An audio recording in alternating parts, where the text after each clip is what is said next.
Good evening, everybody. Thank you for attending this webinar.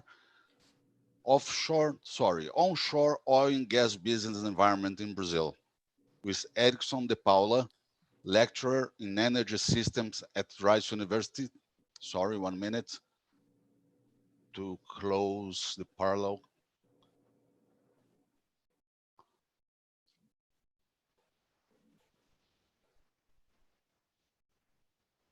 Okay, already. Sorry, Erickson de Paula, lecturer in energy systems at Rice University. Marcelo Campos Magalhães, CEO at Petro Recôncavo. Décio Odon, former general director at ANP, National Agency of Petroleum in Brazil.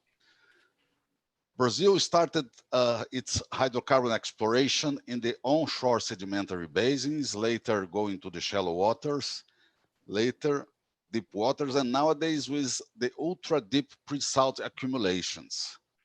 The country made significant regulatory change, some more polemics with as production sharing and transfer of rights. More recently, the welcome permanent offer mechanism. The discussion today is focused on what could be done to increase the onshore oil and gas investments in Brazil.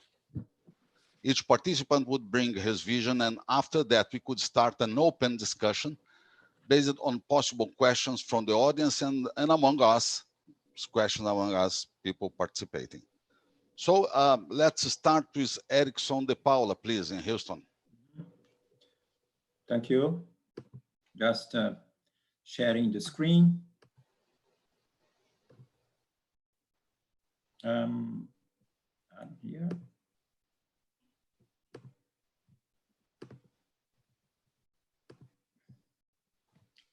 Thank you, Cavagna. Glad to be here with you, your viewers, especially my pleasure to be with two highly qualified professionals as are Décio Odon, former General Commissioner at ANP, the regulator, and also this pioneer and entrepreneur, who is Marcelo Magalhães. I will give you a general and a broader view about Brazil, because from here in the United States, especially Texas, in general, investors and scholars in the academia, students, they are not that aware of what is Brazil in its huge dimension. So it is very important for us, Brazilian, to show the bright side, the good things that Brazil has. And I will try to do this in 4 dimensions: political, cultural, social, and in the economic aspect, showing the strong challenges that the country is facing now. And at the bottom of these slides, in the economic dimension, I will prepare the kind of a bridge so that Décio and Magalhães could better elaborate their experiences in both regulatory framework and in the challenges that entrepreneurs are facing in the onshore oil and gas business in Brazil. These are the 4 topics: political, mentioning the legislative, judicial, and executive branches; the cultural, just a shot about education, science, and technology; and in social, showing the disparity that has in the Brazilian society, but it is, let's say, assisted technically and socially to some programs for low income or lower income earners. At the economic arena, I will show some macroeconomic indicators, and then wrapping up with oil and gas regulatory framework. Just a hit in this topic, passing the presentation to my dear and my peer panelists. Global environment is under the unprecedented COVID pandemic, and it's impacting wide is wide in the health and the economic dimensions, making extremely challenging the predictions for the global business environment, especially in the oil and gas industry.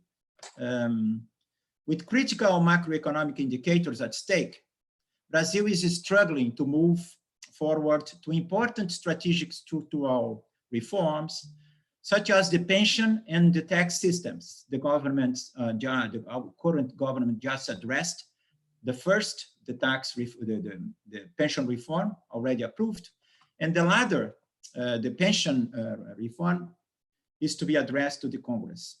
In the regulatory framework landscape, the new law for the natural gas has been addressed to the Congress for approval at the new regulatory framework for water supply and sewage systems has just been approved. New regulatory framework for the railroad system, the electricity sector, and sharing production and oil gas has just will be further addressed to the Congress. Showing the institutional structure, the checks and balances systems exists, is solid to ensure harmony between the power, the three branches, executive, legislative, and judicial powers. The president has the ministry. Under the president is the Ministry of Mines and Energy that works together with the regulator, the ANP, in the oil industry. At the side of the legislative power, we have the equivalent here to the House of Representatives, which is the Chamber of Deputies, and the Federal Senate. At the judicial power side, we have the higher courts, Federal Supreme Court, Superior Court of Justice, and Superior Labor Court. And there are lower levels of the judicial power structure, such as the Federal Courts of Appeal, electoral courts, military courts, labor courts at the level of the state, and the federal district courts. The mission of the judicial power is protecting individual, collective, and social rights and resolving conflicts between citizens, entities, and the states. Here it is important to point out the great work being done by judges and prosecutors in fighting against corruption and having convicted hundreds of businessmen and politicians, making the business environment more transparent and more sound. At the side of the social structure, there are several programs to assist people with lower income to alleviate level of poverty and providing food and health assistance. These projects will be projects to be regionally developed, especially in the Northeast region of the country, where we have potential for onshore exploration and production. Projects in that region will be of mutual benefit, both for investors and for local and sustainable development. At the cultural characteristic of the country, we have two, let's say, two areas, education and science and technology. At the side of education, we have the same structure, similar to one here in the United States, where you have the pre-K, which is for children, infantile education. The language is exactly as it is in the Brazilian side. Infantile education, children between 0 and 3 years, preschool, with elementary school and high school, which is here the K-12 mentioned, accepting and particularly having high school. And we have also technical high school with great results. I used to work with Fiesp in São Paulo. We have there SESC, SESI, Senai, courses between 1 to 3 years, very good to prepare the workforce, especially for the oil industry. And we have the higher education system, for undergraduate, postgraduate, master's, doctorate, and postdoctorate levels. At the side of science and technology, we have telecommunication areas being prioritized by our governments. Telecommunication, scientific and technological research and encouragement of innovation, development of information technology and automation, and biosafety, military, space, nuclear, and cyber security.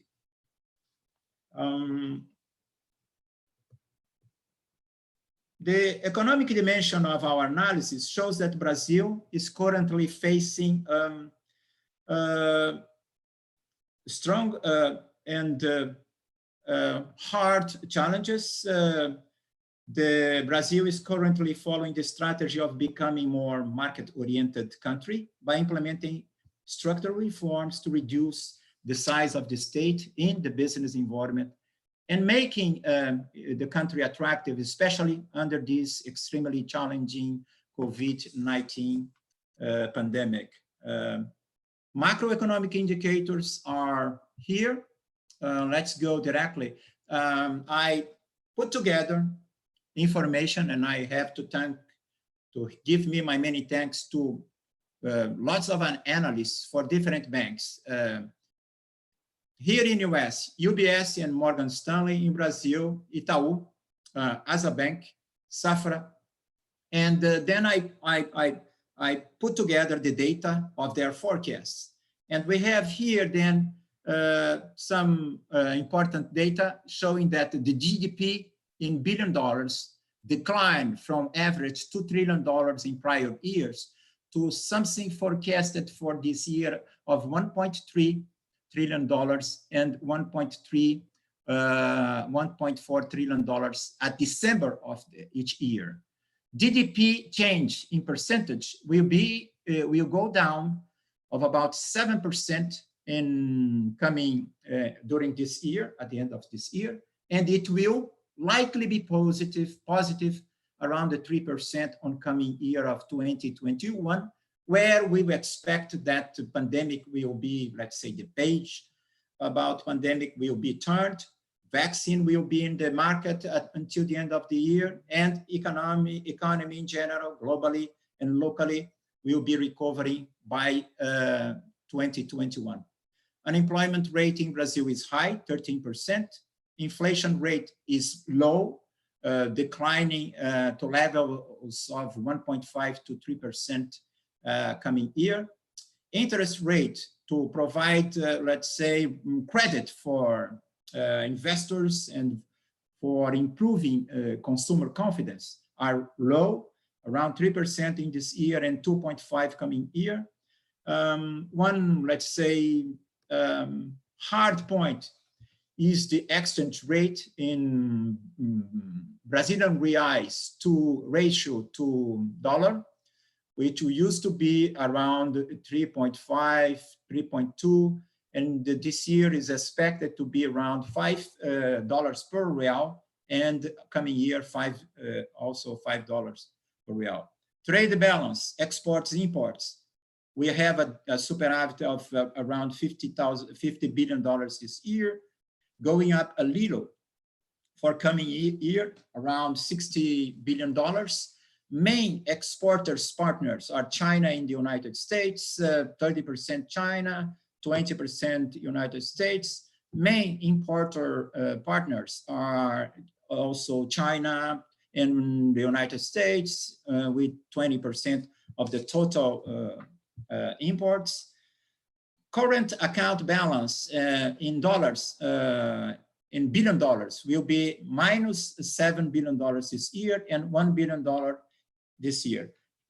Current account balance put together travel expense, international travel expenses, international and especially one point that is very related to the oil industry is the lease and rental of equipment for onshore and offshore platforms. Foreign direct investment is about $55 billion expected for this year and $75 billion coming year. Remembering that foreign direct investments are intra-corporations. One good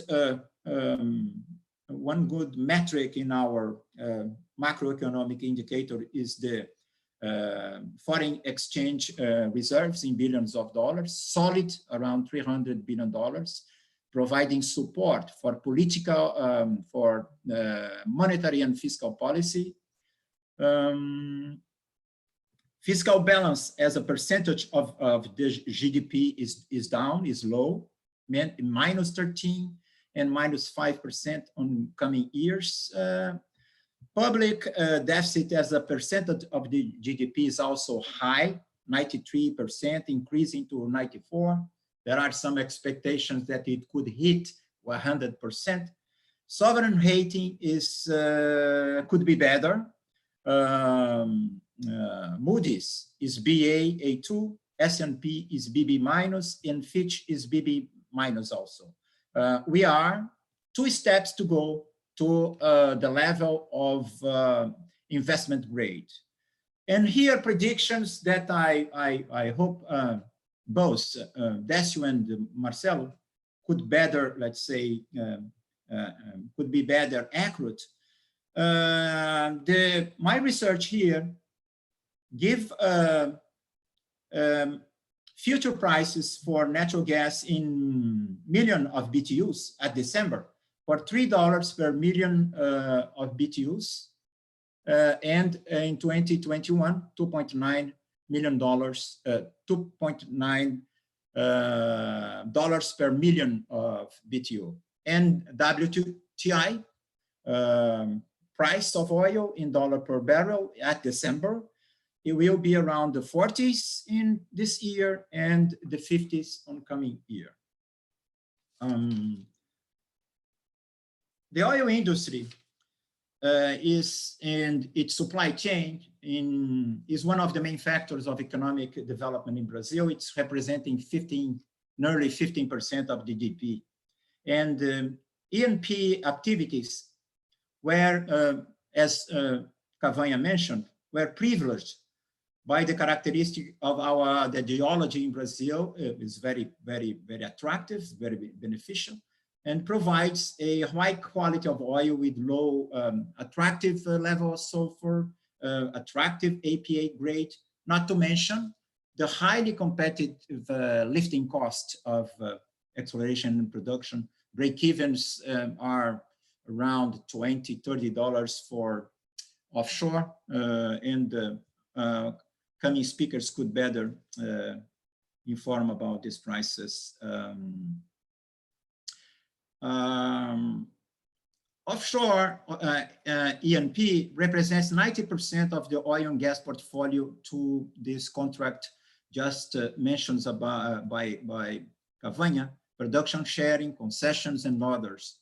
To provide conditions to make it sustainable, it has been developed some sectorial structure to provide the fulfillment of long-term contracts in Brazil. We have two let's say, important policymakers, which are the National Board of Energy Planning, which provides the energy policy to establish solid requirements for the process, and the regulator, National Agency of Oil, which for the last 20 years has envisioning to promoting a predictable and stable regulatory framework that attracts new investment and accelerates the development of the pre-salt. General Commissioner of ANP, our partner in this panel, will be better explore the role of the regulator. At the side of E&P onshore potential, I have some figures here that could be confirmed by Marcelo. 90% of the sediment areas are about to be offered. We have still 2 basins with no wells and only about 30,000 drilled wells, and no unconventional drilling, which is, let's say, the characteristics of exploration and production here in Permian Basin with shale and oil gas by being unconventional drilling. I would like just to point out the fundamental role of the Antitrust Department, which is the CADI, Administrative Council of Economic Defense, that works together with the ANP to provide solid laws regarding antitrust cases. Business environment, though, has been globally impacted by this unprecedented COVID pandemic.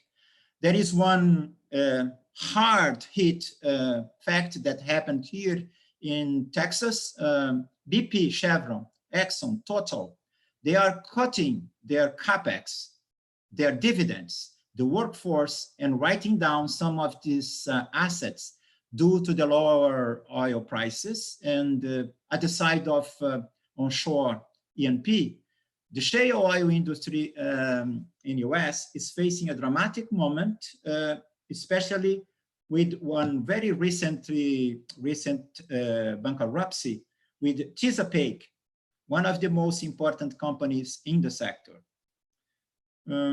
Brazil has been sliding for decades to provide this modern market-oriented economy, and that could bring sustainable development in the society by opening the economy to the global system.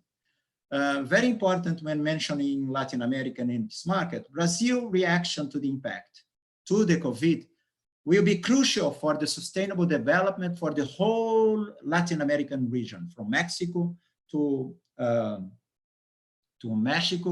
Argentina. There is this slide that about the role of the ANP with its mission and main priorities: attract right players, increase E&P activities, create a secondary market, maximizing production. I will let this topic to be developed by further panelists. Just to show on the importance of Brazil in Latin America, I have some publications. I am an enthusiast of the role of Brazil in the regional integration. And here, the natural gas interconnections will be a very important instrument to connecting the infrastructure of natural gas, not only in pipelines, but also in LNG terminals, as mentioned here. As a conclusion, I would like to just point out why I shot these 4 topics. Institutional structure is working relatively well with the checks and balances system, providing formal relationship between the 3 powers and signaling stable democracy. It gives a good signal to international investors, the well-functioning of the institutional structure. Social programs provide interesting support to low-income segment of the society. Oil and gas regional projects, again, the example of that northeastern region in Brazil, where Marcelo has important exploration and production businesses. Oil and gas regional projects could bring mutual benefits and local development. At the side of cultural programs are able to support the educational system and all its level, providing skilled workforce for the future, especially in the oil and the natural gas industry. In the economic landscape, it is challenging, but I consider appropriately managed. The economy area of the current government is doing a huge effort to bring structural reforms, to make the country open to investors, and particularly in the E&P oil and gas sector, the work done by the regulators historically provides stable conditions and contracts predictability for the investors, as well as accountability. This would be my general thoughts, and I will be glad to learn lessons from my two other friends at the panel. Thank you, Cavanha. Thank you, Erickson de Paula. Please, could you please stop sharing? Yes. Yes, Stop here. sharing at the bottom of the screen. Yes. Thank you, Erickson de Paula. Thank you. Let's go to hear the thoughts of Marcelo Magalhães. Marcelo Magalhães is not only CEO at PetroReconcavo, but he's still, I'm not sure, he can confirm for us, Vice President of ABPIP, Association for the Smaller Producers in Brazil. It's like IBP for the less not big companies, let's say. Marcelo, it's with you. Please, could you please bring your thoughts to us? Thank you, Cavanha, for inviting me. Thank you, both De Paula and Décio here. It's a pleasure to be here with you guys. Before we start, let me introduce briefly myself. As Cavanha said, I have been the CEO of PetroReconcavo for the past 12 years. Quite an interesting period for me, and particularly for the company. As we talk about opportunities for oil and gas in Brazil, particularly for onshore, I'm kind of proud to say that PetroReconcavo is both the living proof of the possibilities, but also the living proof of what have been missed for the past 20 years. Okay. I'm not going to be bothering you with too many slides, but I would like to share here a few slides that will tell you a little bit of the history of the company itself. Uh, uh, PetroReconcavo started operating 12 fields for Petrobras in the Reconcavo Basin in the state of Bahia back in February of 2000. Okay. Right now, it's a company that has 20 years of experience, operates 47 fields, has over 600 active wells in mature onshore fields in the northeast of Brazil, produces about 12,000 barrels of oil a day. Uh, we have performed over 1,000 workovers over the past 20 years, which are the main source of our current production. Drilled up 75 wells, mostly infill drilling. We in the exploration and production industry, we prefer to contain ourselves to the production side. We are experts in producing proved reserves from mature fields. We do very little exploration itself. We have a kind of a vertical integrated model in which we run and operate most of our services and equipments. Like we operate 3 workover rigs, 1 drilling rig, uh, from frac to cementing and other kinds of services. We try to do that as much as we can internally, and I will explain you guys later why we made this option.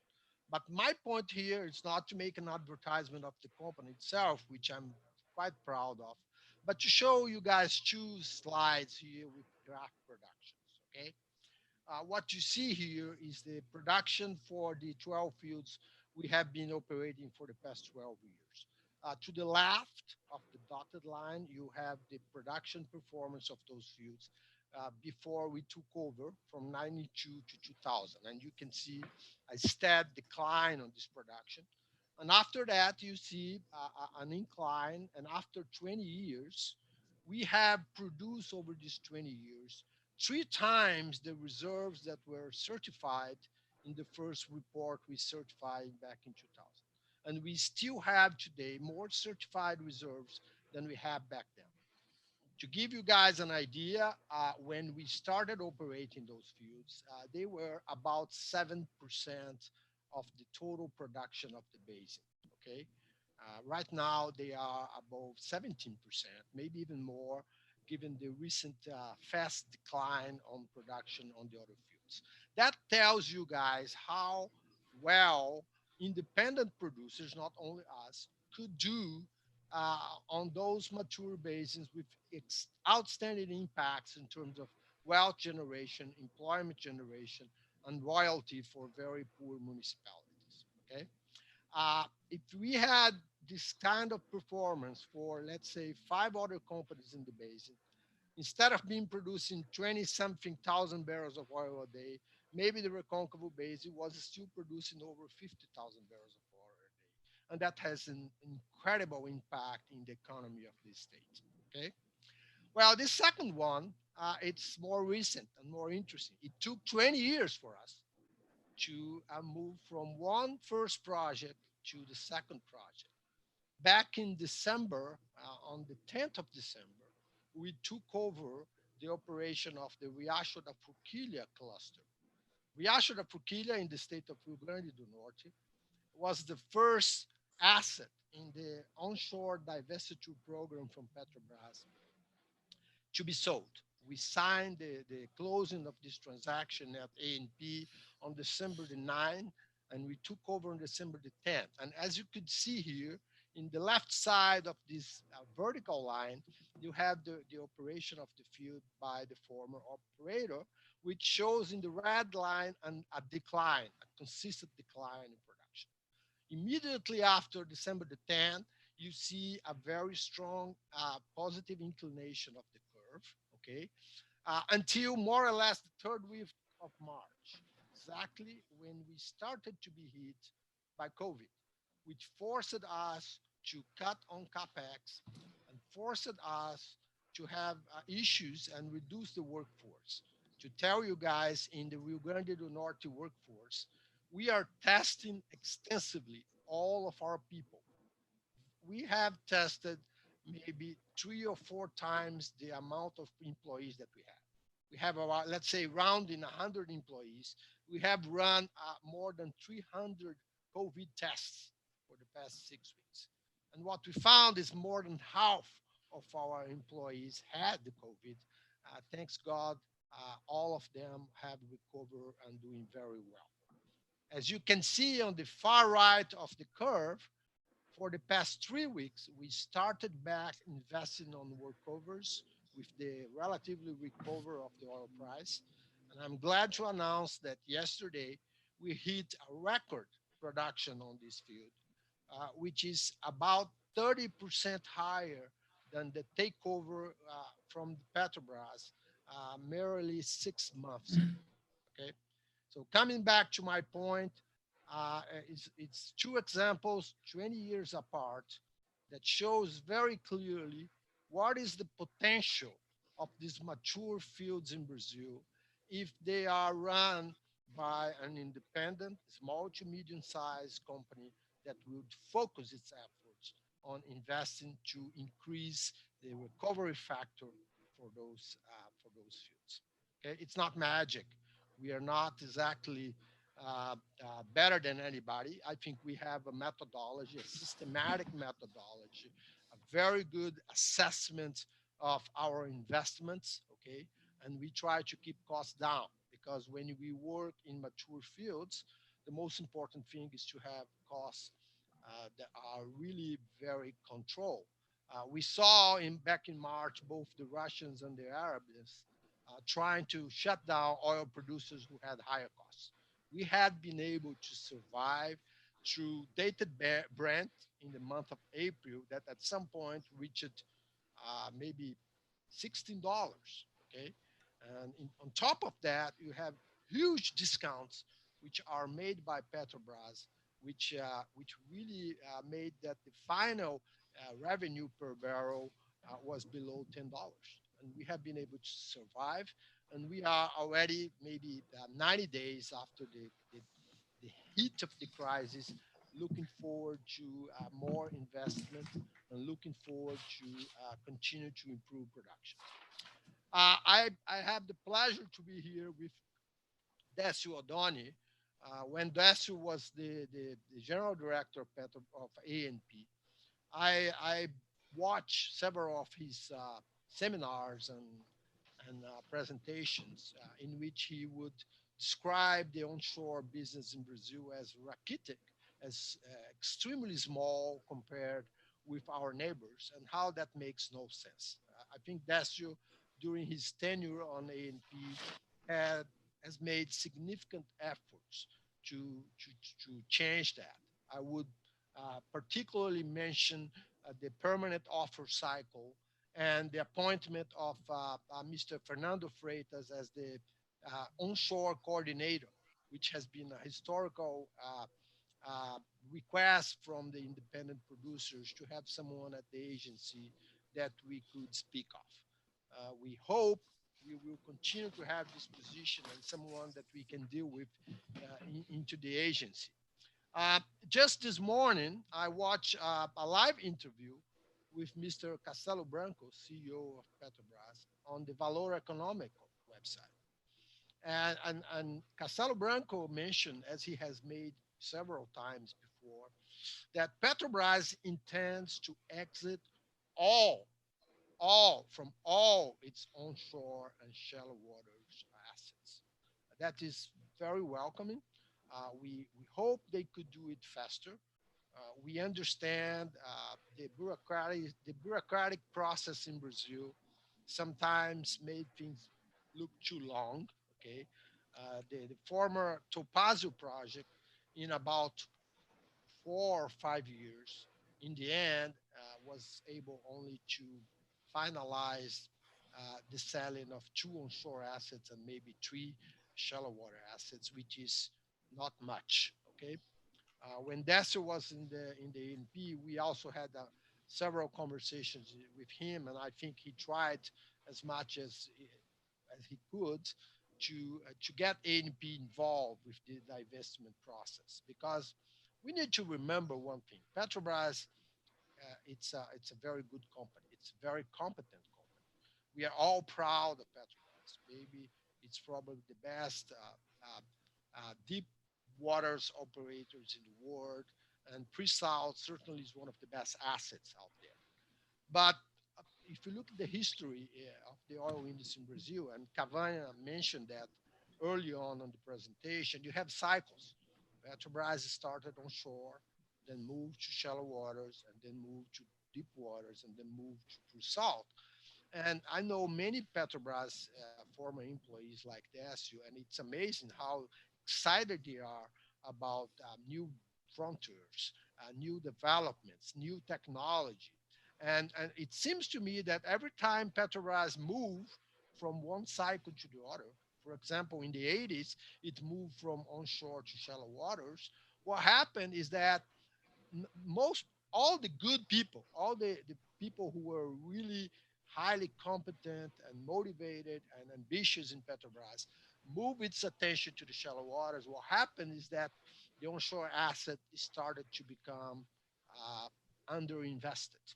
Okay, and that happens afterwards with shallow waters. And now all the focus, as Castelo Branco mentioned today, will be on the deep waters pre-salt, as it should be. So what that means is that for the past maybe 30 years, the onshore assets have been severely underinvested. And Petrobras, in my view, has a responsibility on that. And I think when they were awarded all the so-called uh, round zero assets, which include most of the fields we're talking about, it also got a benefit. So we like, I'm an enthusiastic of liberal economic policies.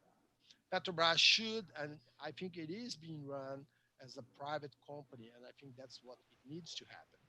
But on the same time, Petrobras has a responsibility on the history of oil and gas in Brazil. If you look at the countryside of the state of Bahia, where I was born, there is very little of all the richness that were produced for over 70 years in the oil and gas in this basin. Okay, so right now, when Petrobras plans to exit this business, I think it has a responsibility first to try to do it faster. Second, to plan so that as it leaves, it left behind a diversified industry with several independent producers. We know that this is the best the best scenario. We see that in places like the US, in Canada, even in Colombia, when you have 30, 40, 50 independent companies running different assets from different sizes. Okay, so I'm a little concerned that the privatization of those fields, the selling of those fields for Petrobras, first, takes too long. Second, are becoming too concentrated in very big assets. And third, and maybe the worst of it, because Petrobras is still the only refinery in Brazil, they try to sell some of the refiners, but they're still a monopolistic player. They buy all the oil. Particularly at the scales that we have right now, it's almost impossible for us to sell the oil externally, or there is nobody refining in Brazil to whom we could sell in the volumes that we produce.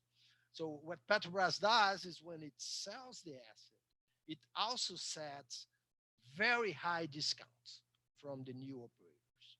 And that hurts the ability of those new operators to invest, which is a heavy weight in the whole system. The main reason for Petrobras to exit this is to open space for companies that want to invest. Because as Castelo Branco mentioned this morning, the investment of independent operators on those basins has a very strong economic and social impact in the countryside of Northeast Brazil. So Petrobras sells and sets a very heavy discount. And when it happens that is that it becomes partner, okay? It becomes our partner. At some points back in April, the discount from Petrobras was higher than my margin, was higher than what I receive for each barrel that I sold to her. I think those are still kind of things that need to be improved so that we can fully materialize all the potential, not only from the mature basins, but also as you have independent companies generating cash flow from those mature fields. They might start, depending on their strategy, to go after exploration plays um, uh, in new frontier basins on the onshore Brazil, and that can start a new cycle. Okay, we need to be fast. I'll just finish here. Say, as I heard many times from Destro, we don't have much time. The world is in a transition out of hydrocarbonate industry. We need to do that fast. Otherwise, we might again miss a very good opportunity in a country that cannot keep missing its opportunities. Thank you. Thank you, Marcelo Magalhães. And you are right. What a big challenge we have to sell all these assets and make this smooth transition for the private companies. Décio did a remarkable job in the oil agency with some strong modifications and new regulatory framework. So it's a pleasure to have you here. And we would like to hear from you your thoughts about onshore, how we can improve much more than you did in the past. Oh, good afternoon, everyone. It's a pleasure to be here with Cavanha again, with Paula and Marcelo. I thank you very much for the nice words about my work in the agency. But I would like to start by saying that in order to understand what happened in the onshore sector in Brazil, we must first understand the origin of oil and gas exploration activities in the country. Before the 1940s, initially, oil exploration in Brazil was the responsibility of the Ministry of Agriculture.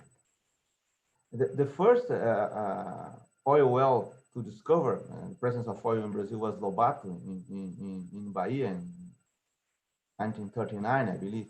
And after that, the government took over operations, and then the former National Council for Petroleum took responsibility from the operations from then onwards. And then the first commercial well was discovered in 1941 in Bahia, in Candeias. And operations continued under government control. When Petrobras was founded in 1953 and started operating in 1954, it was established as a monopoly. So what we have seen for the past decades is that exploration in Brazil until 1997 they were under a monopoly. And no company can do everything. The biggest, the more important, the more relevant, the more symbolic that they are, they cannot do everything. And then Petrobras started at that time doing what they could, using the information and the technology that they had. So they started trying to find large oil fields in the Amazon region. They failed.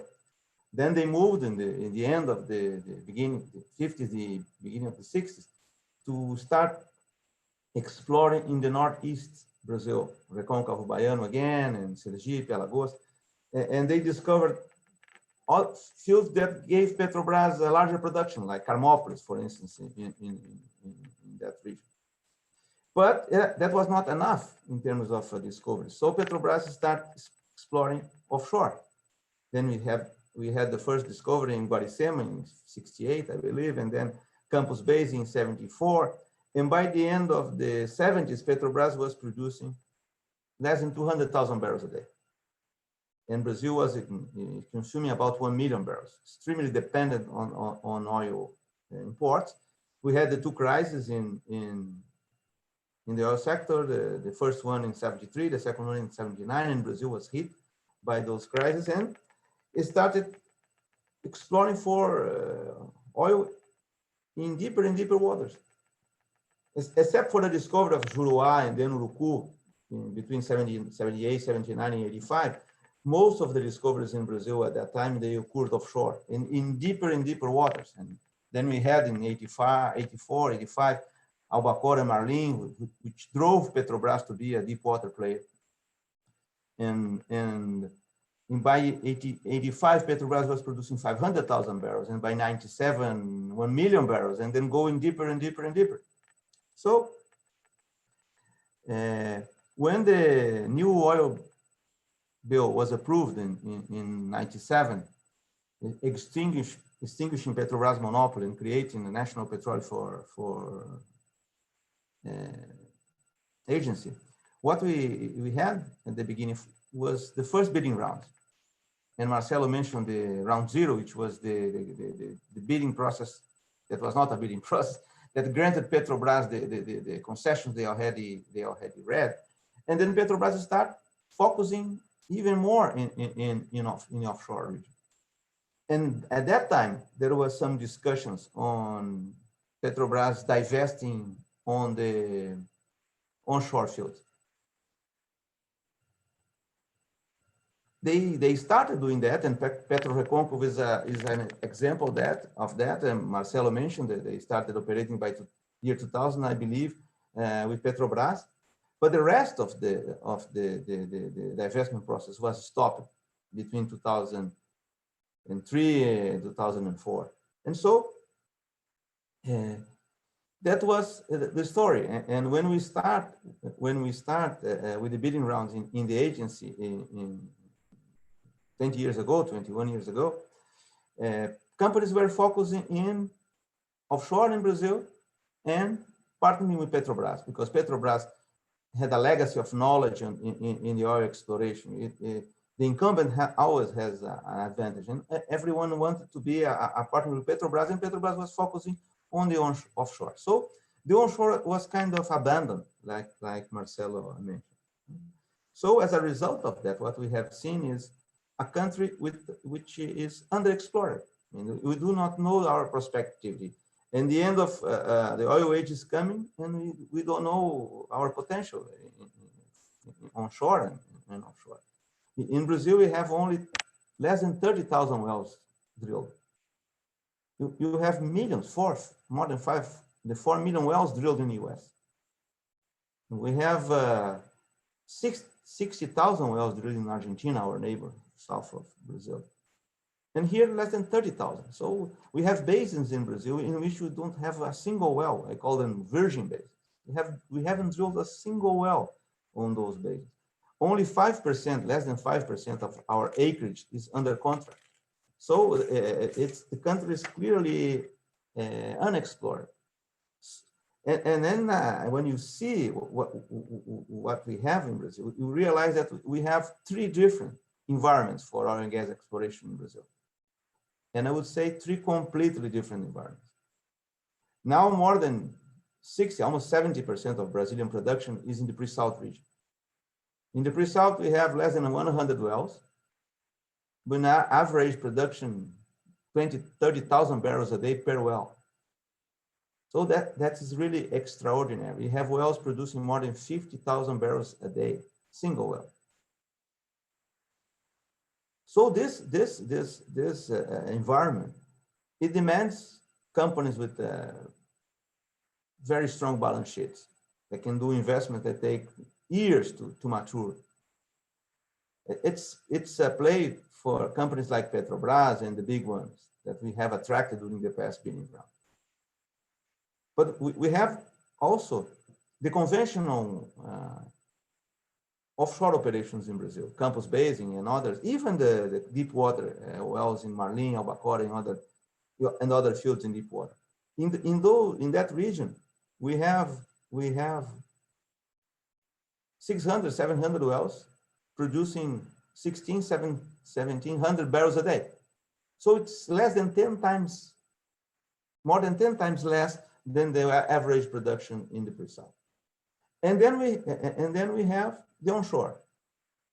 We shall have 7,000 wells on producing on the onshore region in Brazil, with an average production between 10 and 20 barrels a day. So we are talking about a kind of logarithmic scale, 20,000, 2,000, 20. So we must attract the different actors for the different plays. So for the pre-salt play, we must concentrate in Petrobras, Exxon, Shell, Equinor, Total, BP, and the big ones. We must attract companies, mid-sized companies, exploration companies, and companies expert in mature fields on offshore to deal with all those conventional fields and wells that we have in shallow and deep waters, conventional deep water, not in the pre-salt. And then we have the onshore. So in order to do that, it's really important that we have a plan, and that this plan, it focuses the different plays. We have been very successful, I would say extremely successful in attracting companies for the pre-salt. We have been successful, but not that successful in attracting companies for the mature fields and for the onshore region. What we did is try to prepare the rules, the regulation, to deal differently with these different plays.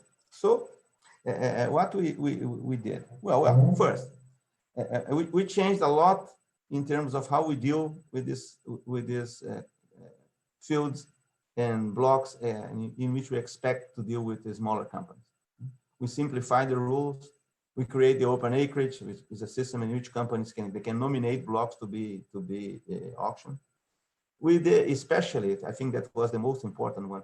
We gave a deadline for Petrobras to define the divestments in these mature fields, and they did it. They are selling more than 200 fields, and as Marcelo mentioned as well, Petrobras is saying that they're going to divest everything in shallow waters and in onshore. But also we took another series of measures. We reduced the royalties. We defined rules for reserve-based lending. We issued a resolution for the commissioning. So a series of measures were taken. Also, in regard to this monosomic condition that Petrobras has to acquire oil in Brazil, we asked the CADE, the antitrust regulatory agency in Brazil, to take a look at that as well. They are analyzing that. I haven't heard of any result or any decision, but I'm sure that they are taking care of that. So what we did not deliver during these past 3 years in Brazil, well, I think we should make additional efforts in order to make the environmental licensing process better, especially for the offshore, but even for the onshore, because onshore it's under the local state level regulatory agencies, and I think this is a process that must be improved. And we did not deliver on the unconventional. I think we must in Brazil, and I know that the government is taking care of that. There is a project called the Transparent Well in which they want to do that. But I think we did not deliver in define the rules for the development of the unconventional in Brazil, especially in Bahia, in which we have a region in which we have potential for that. But I was very glad to hear Marcelo saying about the results in Riacho da Forquilha, because this is the proof that what we have done is correct. I mean, we changed the owner of the field like that, and you see the results in a very short period of time. In 6 months, we have seen 30% increase in production. That's exactly what we expected with the measures that we have approved at the government level and at the agency level. And so I believe that all these efforts that we have done, they will bring results even better than those results we have seen in Riacho da Forquilha. I believe that COVID-19 will slow this process. We have seen that with the graph that Marcelo showed us. But I believe that this will not stop the process. And this process is gaining momentum in Brazil now. And especially if Petrobras sells all those assets that they said they are going to sell, we'll see a much more dynamic and active onshore exploration sector in Brazil in years to come. And that's very good news. There's a lot of opportunities for the industry, a lot of opportunities for the people who work in the industry, and a very good news for the government in all levels. So let's see, and let's hope that this happens. Thank you. Thank you, Décio Don, for your thoughts. And now we could have 10 or 15 minutes of debate among us. And let me put a point for you all to see your vision. It seems that we know what to do, but the question is how to make it let's see, attractive and real, how to make it simple and efficient, the transformation, the transition to be a market driven instead of authorizations driven and so. It's only a kind of problem of culture, or is much more than this? Can I take that? Can I take that? Yeah, sure. It's a question of culture, no doubt on that, because our culture is a culture that likes to authorize and likes to intervene. But what happened during the past 3 years shows that it can be changed, and it can be changed very fast. And it's also, I think, a question of sense of urgency, and that's a problem that I identify now, because in 2016, 2017, the industry in Brazil was emerging for the deepest crisis that it had always faced. So everyone realized that something must be done and must be done in an urgent way.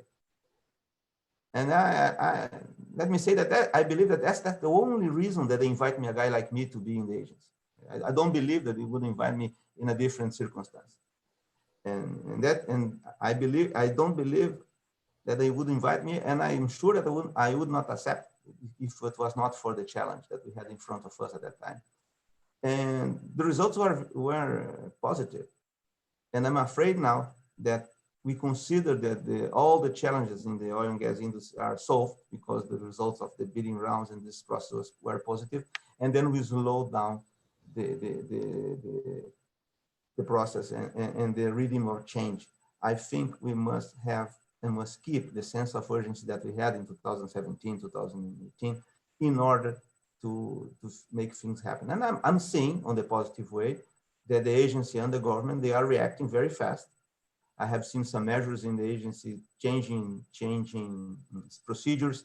Now, National Council for Energy Policy approved the resolution authorizing the agency to reduce royalties for small producers. And I think that's very positive, and I think that's the type of sense of urgency that we must keep in order to make our environment attractive after COVID-19. Sure. De Paula, please unmute, please, De Paula. Unmute. You need to unmute first. Mute. Yeah, it's okay. Just one point that was made regarding the reform of the regulatory body. I have learned here interesting experiences, and Permian Basin here, the shale industry is responsible for hitting about 5 million barrels per day out of 12 million barrels per day, which means that shale, it is developed in single contracts between the owner of the land and the eventual explorer. If you have a producer, he makes a deal or a lease contract with the owner of the property, and he then start exploring the business. But there is one very interesting point when we talk about reform and restructuring, and there is one expression, and I learned from one of the presentations with Decio about the NEP, which is the strengthening the regulatory body. The example from here is that, as they say here in the United States, regulation of oil and gas, exploration, drilling, production, transportation, sale and import and export, they are subject to a myriad, often overlapping local, state, and federal laws, rules, and regulations. In addition to regulatory changes, the body of common law changes from state to state and within the federal system as new disputes arise and are adjudicated. While the body of law and regulation is relatively stable at any given point in time across the entire United States, rules and regulations in any given state or concerning any given demands of protecting the technical innovation are always to change and modification to meet the competing demands of protecting health, safety, and the environment, while also encouraging the safe and responsible development of domestic US natural and energy resource. The bottom line here is that as we sometimes think that regulation and regulatory framework here is solid and is historically permanent. Changes happens, and the system is continually being restructured, remodeled, strengthened, especially based on the advance of technology. And so this would be just to encourage a little the challenges that we face when going to onshore exploration and production in regions where it is regulated by state. And so to just point out that the level of challenge is not that different from here in Texas, especially in shale oil and natural gas production. Marcelo Magalhães, please let me ask you, our regulatory framework is strong in terms of authoritative process. I mean, every step that the company needs must be authorized by someone in the agencies and everywhere that they have authorizations. Yes, the bureaucracy is still too cumbersome. I totally agree with Decio that I think there is a strong consensus on what needs to be done. The problem is not on this consensus. The problem is in the ability to really mobilize the bureaucracy and expedite the process. It's not where we're going. I think everybody at this point, even the unions, agree with the solutions. The problem is how fast can we get there? And it's tough to move the bureaucracy. As Dasha mentioned, ANP was constituted in the late last century. Okay, when most of the activity in Brazil, particularly in Rio, where ANP is based and most of these people is located, uh, the word of ANP is the word of offshore, is the word of deep, shallow, deep waters, the pre-salt, and all the regulations that were mostly built. If you look at most of the specific regulatory documents issued by ANP, they have been built over the past 10 years. And they are built with a mind on the wells that produce 20, 30,000 barrels in offshore facilities, which are huge environmental risk, with a huge operational risk, in which the agency is required really to have a very strong control. But those rules apply the same way for the small uh, producing wells in the countryside of Rio Grande do Norte. So companies like mine, and even worse, you have a company, for example, like Phoenix Oil that produces about 200 barrels in Rio Grande do Norte. Its managing director wrote an article 2 weeks ago talking about their difficulties. The amount of daily information that we have to send to ANP is amazing. ANP, for example, wants to control all the production of gas in Brazil online, okay, connecting every single well to an online database. In some fields, very low producing fields, the cost of maintaining the infrastructure to provide this data is higher than the revenues of the field. So we need to be able to cut down on the demands and requirements. Anabao has been talking lately about a project, a pilot project to develop a self-regulating field.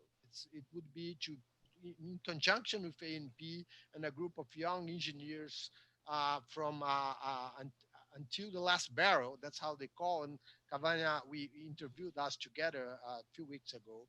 They are planning to do this CARO, which is the self-regulating field, to show the difference.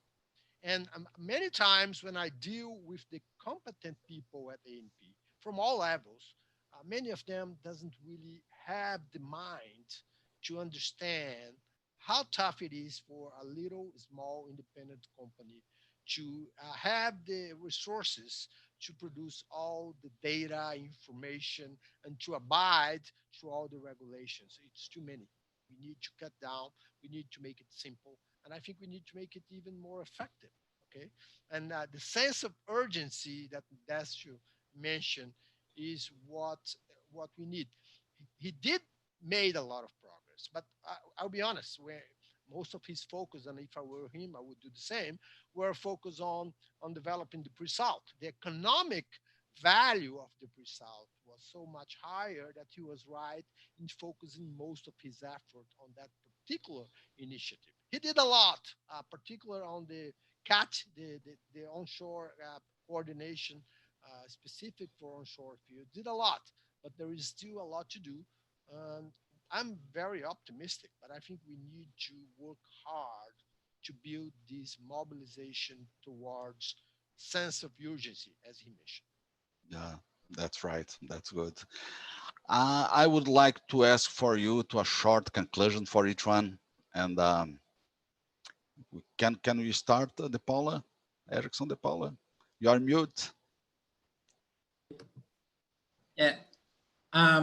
I was trying to make this exercise of trying to look at Brazil from the perspective of the Americans and from the Texans in particular. I have taught for 10 years at University of Miami. It's a different state, Florida. It's much more